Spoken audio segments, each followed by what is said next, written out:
Okay, so the Cursed City content is live in Raid Shadow Legends, and now we can actually see it in game and play through it a couple times and spend some keys and see what is going on. So I wanted to just talk about my general thoughts on this and talk about some of the thoughts I'm seeing out there in the community, some of the polling that's going on, and just kind of see if the main question is this good content they've added to the game? Is this better or worse than the Doom Tower and stuff like that? So first, let's go through and talk about some of the thoughts from you out there in the community and some of the sentiments that we're seeing posted. So I hosted this poll over on the community tab asking, is your first initial impressions of the Cursed City positive or negative with it being added to the game? And 84% positive. That is insanely good. Usually in mobile gaming, the player base tends to lean towards being critical. So if something is almost 90% positive from a game developer standpoint, like from Polarium's standpoint,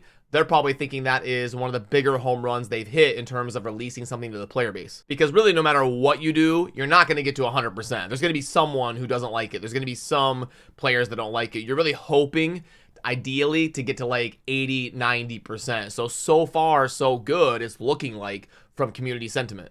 And let's see if we can scroll through and see what are some of the main talking points here and talk about that. So the concept is actually good. Having said that, the conditions make it difficult for people to proceed as you will. That is true. The conditions are going to be a little bit more harsh, but I think that makes it better than the Doom Tower. Like, I can't just go into the Doom Tower and build a seer nuke team and clear all 100 stages. I have to actually build different teams. So I do kind of like that, but we'll get into some of the parts that I think are too harsh, like the Awakening Stars and needing 20 Awakening Stars. I mean, that's just not even, like, I'm never going to clear that content. It's just never going to happen. I'm never going to have 5 champions, 4-star, that can finish that room. I mean, we're talking like years for me to get to that point. So there are some concerns for sure, but overall, I like how the different rooms have different parameters, at least at a first glance. We've got really like it because it gets us to use champions we never would. Similar to faction wars and stuff like that, where you actually find a place in the game to use some of the other cool champions that are in the game that maybe aren't making your top 15, top 20 that you use for general utility on your account. I love it. Better graphics. And yeah, that's an amazing call out. So if I had any keys, I would show you, but I ran my keys live on stream. I don't think I can like replay a level here. Can I replay a level? Wait, will it let me? Oh, that's kind of cool. Does it let me actually replay a level? Hey, look at that. So I can show you. But yeah, so they definitely changed the view that you see right here. Like this looks mostly the same, I think, but then as you like transition to the next stage, it kind of zooms behind you, and then it almost looks like it shifts to, yeah, like right here, it's more behind my team, and it's a little bit more isometric almost.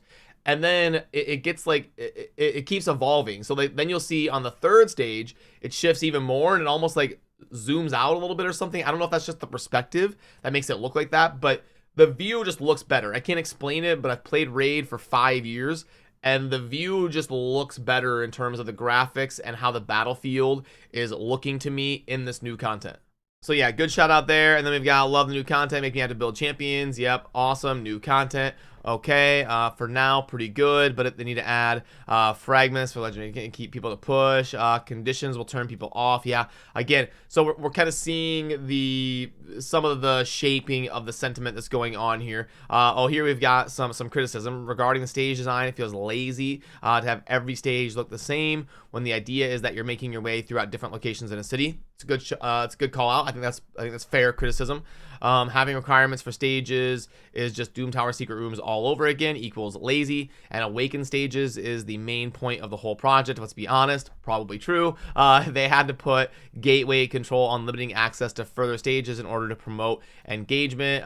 You can see right through it. I think this is harsh but true. I think this is a pretty objectively fair statement. The goal was probably to make the Awakening more viable and more sought after, and try to get people to really chase those blessings and getting more and more champions awakened to have more content they have to clear as a completionist, and then attach a reward to it with the mythical champion that they've got tied in here with Carnage that you can earn by getting the 500 points to acquire him. And I would definitely agree with the shout out on the stages. I think they could have done a lot better with having the different areas look more unique and have more, like, as you're progressing through a town, have different battle sets and stuff like that. That would have definitely been a good shout out that makes the content more fun to clear, in my opinion, as well. But then just some of the thoughts that were going through my head diving into this as it kind of hit the scene here recently. I wish they would have attached a little bit better stuff here to normal. Like, you just get this chest. I feel like there should have been a champion here. Like, they should have released a new Void Legendary or something that you get for clearing normal. I mean, obviously it can't be like a Siphi or some like top tier, god tier, ridiculous OP champion, but I think it would have been cool to throw a champion in there attached to normal or some better rewards here than just gating everything in hard, where obviously you get Carnage and he's a pretty incredible champion. So like, the hard side of the Doom Tower definitely has rewards that make it worth going for. And I do like how you don't have to like full clear the Doom Tower this month in order to get Carnage. You can kind of go at your own pace and acquire Carnage guaranteed no matter what, because all you got to do is do these quests and you're going to get these candles that will help you acquire Carnage. And the way it works is there's 100 of these up for grabs in these quests, because you've got 5, 10, plus 40 is 50, 60, plus 15 is 75, 100 candles, and you need 500 to get Carnage. So if you get the maximum 100 in all of these quests, you'll get Carnage in 5 months. But most players are probably going to get him in 6 to 8 months, because most people probably won't be min-maxed perfectly acquiring every candle they can. Then some other things that stood out to me, something that I really like is this feels better than the Doom Tower. This feels like a map and the full content, and I can see everything. I can see where the bosses are, and I can click on them. I can see the different areas, and this definitely is a lot better presented than the Doom Tower. Plus, a massive feature is that I can actually click on other rooms and pull up what they are and see their parameters and their conditions and all of that. I don't have to wait till I get there to see what I'm going to be fighting against and see what the parameters are, or go to some third-party tool that tracks this stuff for me. It's all laid out for me in-game, so I can kind of see, like, okay, I'm out of keys right now, but what are the rooms I'm going to be clearing tomorrow? So probably this one. Okay, I'm going to need to see, do I have any champions that are awakened? Oh, cool, I have Ragash. He's a 4-star for me, so I'm pretty good there. And I can kind of go through and plan without having to have it hidden from me until I'm actually there and ready to go. So in terms of presentation and layout and planning, this is basically just a flat out better version of the Doom Tower. And the thing that worries me the most is some of these parameters on these rooms of like 20 awakenings needed. Like I physically don't even think I can do it. Like I got 3, yeah, like I don't even think it's possible for me to do this room. And it won't be for a long time. But the good thing is, like, we only need 3 of these keys to get after the Amius boss, to go after the candles that we need for defeating him. And we can get there, I believe, because there's more than one, like, we can take this road up around here and get this key by defeating the double bosses, and I believe we can acquire them without having to do these insane 20 awakening rooms.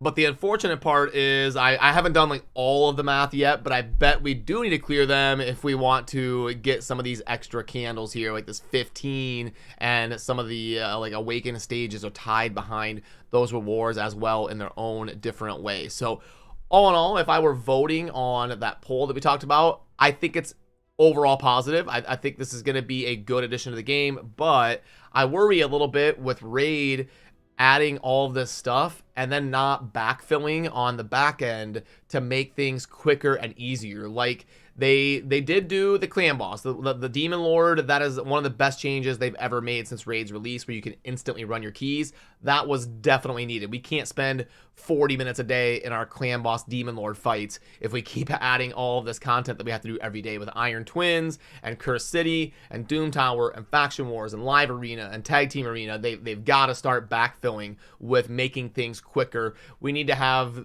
super raids be like 4 keys if we want it or something, and keep making the game process faster, because there's more and more stuff we have to do. Or maybe something like an X3 added to the game so that we can play the game faster and get through content. And those of you that say it's impossible or it would never happen, Well, Plarium did accidentally show ×3 in the game once in one of their videos they cranked out on their main YouTube channel back when they were talking about blessings. They accidentally showed something from some of their internal testing where they do have an X3 mode. So it is possible. I think it's technically, it could happen in the game. And I think it's something they should explore because there's just so many, like 12 different game modes we got to do every day, that I would love to see ×3 come to the game so that we can play the game like 25% faster. But yeah, I think I'll probably do a poll over on the community tab asking if you think this is better or worse than the Doom Tower. Like, which one do you think was the better addition to the game, the Cursed City or the Doom Tower? And if I had to predict, I'm gonna guess people would probably be like 60-40 in favor of Cursed City, just because of the way it's laid out and the mythical champion being so good. Like, some of those champions in the Doom Tower are a little bit of a meme. But if you disagree, definitely head on over there to the community tab and vote in that poll, because I would love to hear what all of you think as well. So I appreciate all of you. Remember to subscribe on your way out if you enjoy daily Raid Shadow Legends content, and I'll see you soon in the next video. Peace.